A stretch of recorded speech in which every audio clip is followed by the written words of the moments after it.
Good morning, everyone. As was said, my name is Stewardson. I'm a biologist with Mainstream Biological Consulting.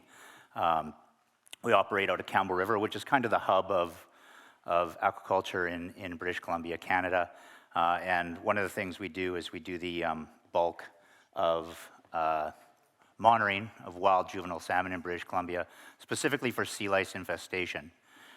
So let me see if I can work this. I am not an expert presenter by any means. I'm kind of the guy that rides around in the boat and catches fish. Am I good to go? Oop, so already I'm a slide ahead. So I have 20 minutes to present about 20 years of monitoring data in about 11 geographic regions in British Columbia. So this is going to be pretty quick, which I apologize for. So I may not get through it all, and I may just blast the last slide at the end when I run out of time. But by the time we get through a couple of the regions, you're going to get the gist of what's going on in British Columbia, hopefully. All of our data is done for the major aquaculture corporations who, for the purpose of transparency, do pay me to do this. And they have also graciously allowed me to present their data here. They technically own the data. So that's Mowi Canada West, Movi here, Mowi in Canada, Cermaq Canada, Grieg Seafood BC, and a small aquaculture company called Creative Salmon that farms organically certified Chinook salmon in one of our regions as well. So we'll get right into it. This is where we monitor for juvenile salmon. Last year in 2021, we monitored 150 locations in the southern corner of BC on the east and west coast of Vancouver Island. The little red circles are 150 locations. The two big red circles are two areas where monitoring actually also goes on, outside of Port Hardy. It's done by another consultant there, and the First Nations band that's within that territory. And the upper circle is an area called Klemtu, and the Kitasoo First Nation does the monitoring up there. That data is online, and all the data that I'm going to talk about today is online, except for a very small percentage of it, which is NGO, or non-government organization, or an ENGO, an environmental non-government organization, anti-aquaculture data that I have that isn't online. But the vast majority is, and if you want to go to Movi's website, Grieg's website, or Cermaq's website, you can find a lot of our monitoring reports, pretty much all of them. And some of the charts that I've pulled out, if they don't show up very well and you're really, really super keen, you can go and look them up there. They're all most of the historical ones are found in Appendix 4. This is what we do. We take an 18-foot boat to all those locations. Oh, and we did 627 sets with that net last year at these 150 locations. So we take this little boat. The net is 45 meters long. It's 3 meters deep. We put a person on the beach. We do a circle set. We pull it in. Any salmonids that we catch out of the 5 species that are in BC, we put 30 of them into Whirlpack bags if we have captured 30, or the total number that we caught. So if we catch 20, we take 20 samples from each of those locations. Before we get into my data, I have to deal with this fish.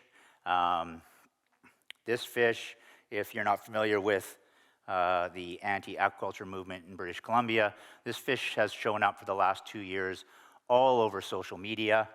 It has 15 pre-adult and adult lice just on this side. It has been a CHUM from the west coast of Vancouver Island in Mushlet Inlet. It's been a CHUM from Okasolo Channel on the east coast of Vancouver Island on the north side of Quadra. It's been used to describe Fraser River sockeye infestation around Discovery Islands. It has been recently, a paper released just a month ago, had an article in the Narwhal, a Sean Goodwin paper on resistance to slice. It showed up there, and I'm going to assume he had some editorial abilities, but it showed up there as a pink from Mushlet Inlet. We catch very few pinks on the west coast of Vancouver Island. There just isn't very many, so I can guarantee you it's not a pink from there. And just Friday, as I was getting ready to fly over here, a really well-known anti-aquaculture activist in Campbell River, showed it again on her Twitter account, and it was used in a post about sea lice infestation in Clayoquot Sound on the west coast of Vancouver Island. So this little guy's got all over the place in BC, shows up. So the question is, how many of our fish actually look like that? And then we can make sure that the data I'm presenting matches other data we have. So I'm going to use Salmon Coast data to talk about that little guy. Salmon Coast is in the Broughton Archipelago. I call it the birthplace of sea lice in BC. Salmon Coast is located right in Echo Bay in the heart of the Broughton. They've been monitoring since 2000. This is their 2021 report. Is this my laser? This is where their lice can be found online. They post it all there. There's 21 years of sea lice monitoring data online there, so it's really fun to download it and play around with it. This report in 2020 said basically that lice hasn't changed in the last 5 years, and it was actually lower or higher now than it was in the last 10 years. And this, in the Broughton, they're pulling farms out of here. So they've pulled 10 out of 17 farms out of the Broughton in the last 3 years, and the sea lice infestation hasn't changed on the wild salmon, according to Salmon Coast data. When we get to my data from the Broughton, you'll see that that matches what we found. The other thing that they say, which is important for us when we talk about data, is that no site consistently displayed the highest prevalence or abundance across all sampling dates. So none of their sites were consistently high or low. It changed from week to week to week. And I'm going to talk about our data in large geographic chunks to kind of wash out that week to week or spatial difference. This is where they monitor. This is a map of the Broughton Archipelago, so sites 1, 2, and 3. They monitor once a week at those 3 locations from the end of March through to the beginning of July. In their data set, they have 44,529 samples. I used those for a recent presentation I did for West Coast, Vancouver Island, Chinook. I'm going to specifically talk about CHUM, and I'm going to use CHUM because they are one of the most prevalent juvenile salmon that we capture, and we capture them on both the east and west coast of Vancouver Island. So they're good for this presentation when I'm talking about all of BC. So I pulled out their 15,804 CHUM samples, and we just want to see how many of those 15,000 fish look like that. 15 lice. We're going to assume there's none on the backside. Okay, so 6 of them had more than 15 adult lice, or 1 out of every 2,600. About 0.5% of their samples looked like that fish that's being used all over social media. 412 had more than 1 adult louse, and this is what we're going to talk about with all our data, is how many didn't have a single adult lice on them. And so just over 14,000 of their 15,800, or 90%, didn't have a single adult louse. I'm going to talk about all of our data in 2 things: how many adults they have, and in that West Coast Vancouver Island risk assessment, all right, Alexandra Morton was there, and she was online, and she got into a bit of an argument with Tony Farrell. I don't know if you know who Tony Farrell is from UBC, she constantly says that one louse will kill a juvenile salmon. And he got into the fact that his research doesn't really show that. He has trouble, finding physiological effects on fish less than 0.7 grams. Our chum outmigrate basically the night they emerge from the gravel, hit the marine environment. In our coastal inlets, they use the freshwater lenses to outmigrate down the channel, and they're about 0.3 grams. So anything over 0.7 grams, Simon Jones from the Pacific Biological Station, Tony Farrell, have a tough time finding impacts from sea lice at a physiological level. Alex corrected herself during that meeting to say that she meant 1 louse when it became an adult. So when we talk about adult, I'm going to talk about how many don't have any adult lice. And then the next thing I'm going to do is I'm going to take all of the lice, regardless of species, regardless of lice stage, and I'm going to jam them all together, and I'm going to give you a little graph like this, and this is their 15,000, and I'm going to use 2 as the number. 2 because it's constantly shown or shows up in social media as any juvenile salmon with more than 2 lice is going to have a mortality event. Basically, they're going to die. And at that same West Coast Chinook risk assessment, which was great for me because it kind of confirmed some stuff, Stephanie Peacock and Marty Krakosek were there. And Stephanie was presenting all the sea lice data on pink and chum.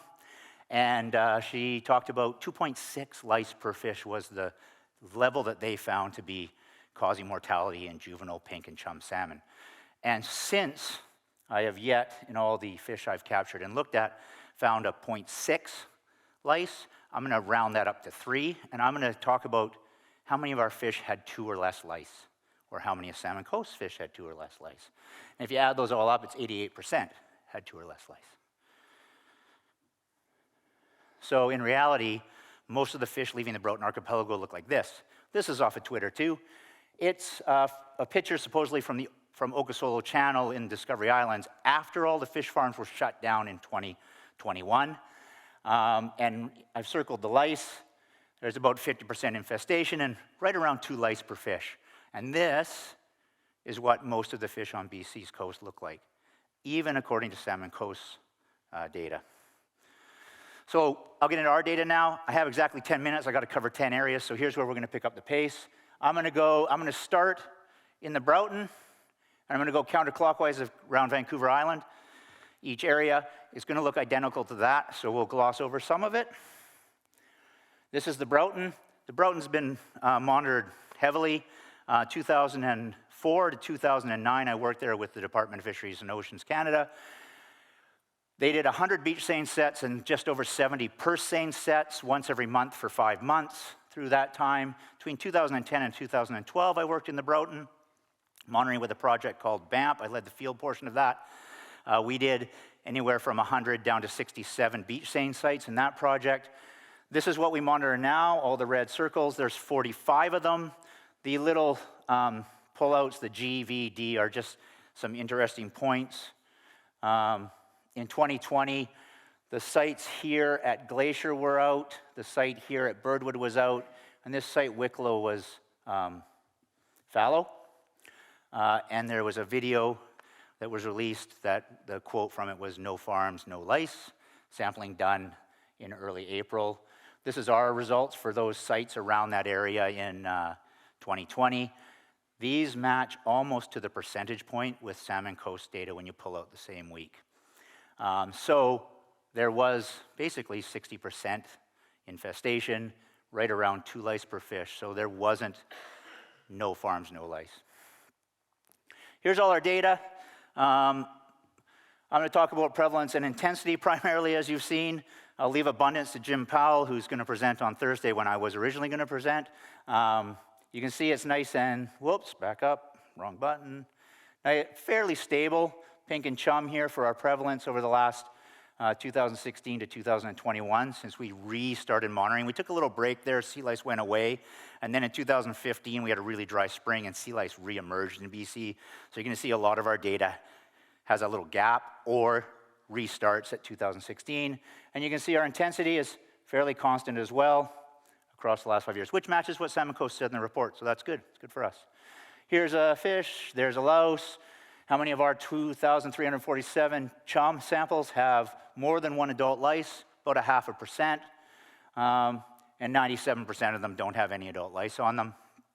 If we go to this little thing, oops, 95% of them have 2 or less. Okay, so we're a little, we're using a larger spatial 45 sets over the entire Broughton as opposed to 3, so we end up with a little bit different data. Quatsino Sound. Over here, we'll go down the west coast. You'll notice I'm missing data from Cayucet and I'm missing data from Alberni Inlet. If anyone has some spare money and they want to sample there's sablefish farming in Cayucet, and I don't think there's any active farms right now. There might be a freshwater lensing site active in Alberni Inlet. I'd be really interested in sampling there. But Cayucet, 10 sites. We monitor there 2 times, once in April, once in May. These 3 sites up here are 37 kilometers away from these sites on the outer end, so very unlikely that they have any influence from aquaculture. Pulled out some coho data because it's pretty interesting, especially in 2020. 2020 was really a high lice year on the whole west coast. 90% on coho in at site 2, which is right in here.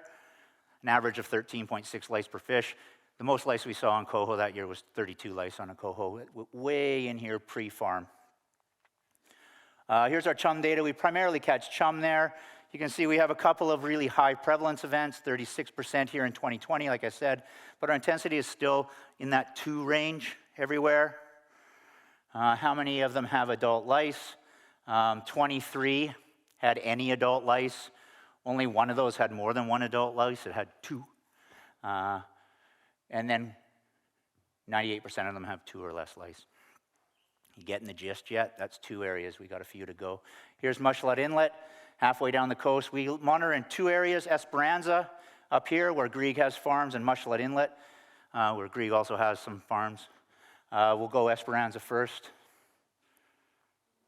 Some NGO data. Right in that area there, they went on May 15th of 2021. That's what they found. They had a couple of 100%. This is our data. We're in the same realm. Again, it changes week to week.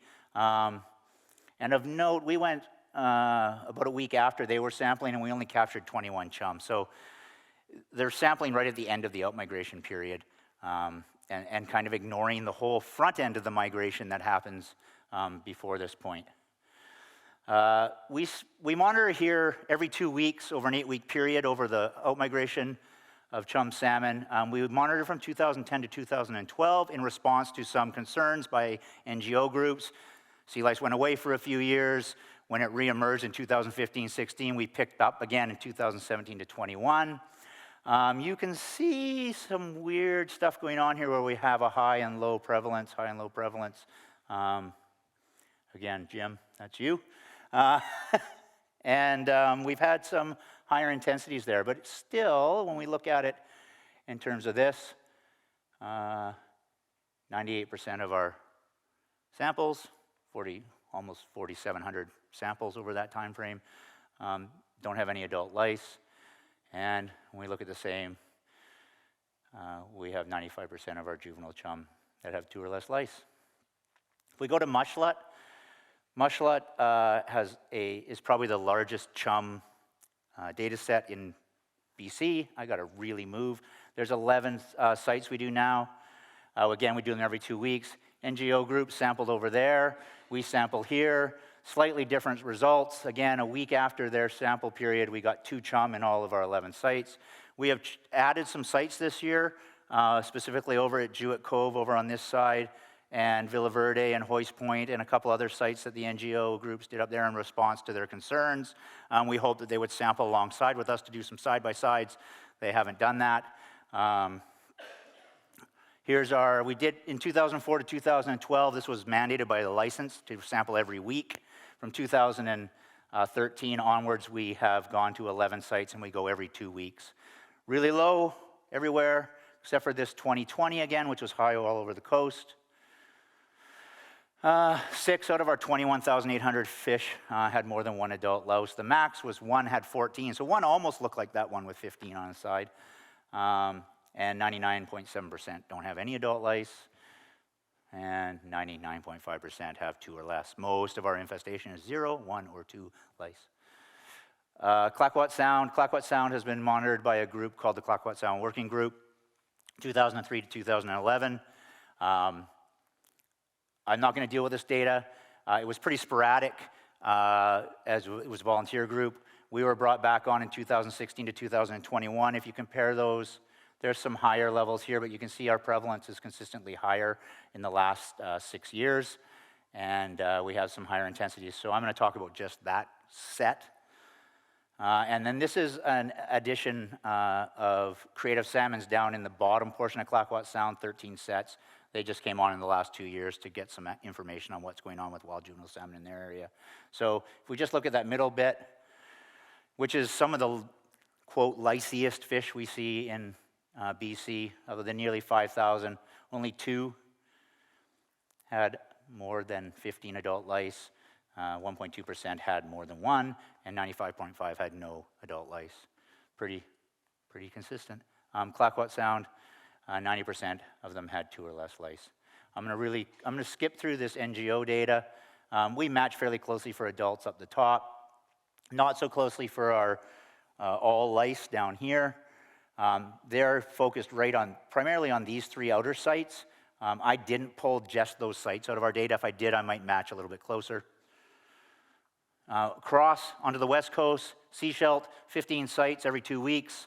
We've been doing it since 2016. The only real interesting thing is this really heavy, odd, even year pink, which is interesting because that's kind of washed out in some of the rest of the BC's coast from hatchery, and I have 51 seconds. None of our samples have adult lice from there. 98% have 2 or less.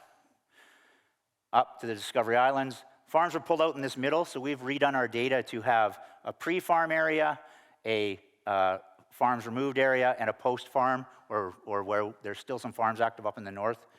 BC salmon farmers got into a bit of trouble when they said that sea lice hadn't changed from 2020 to 2021.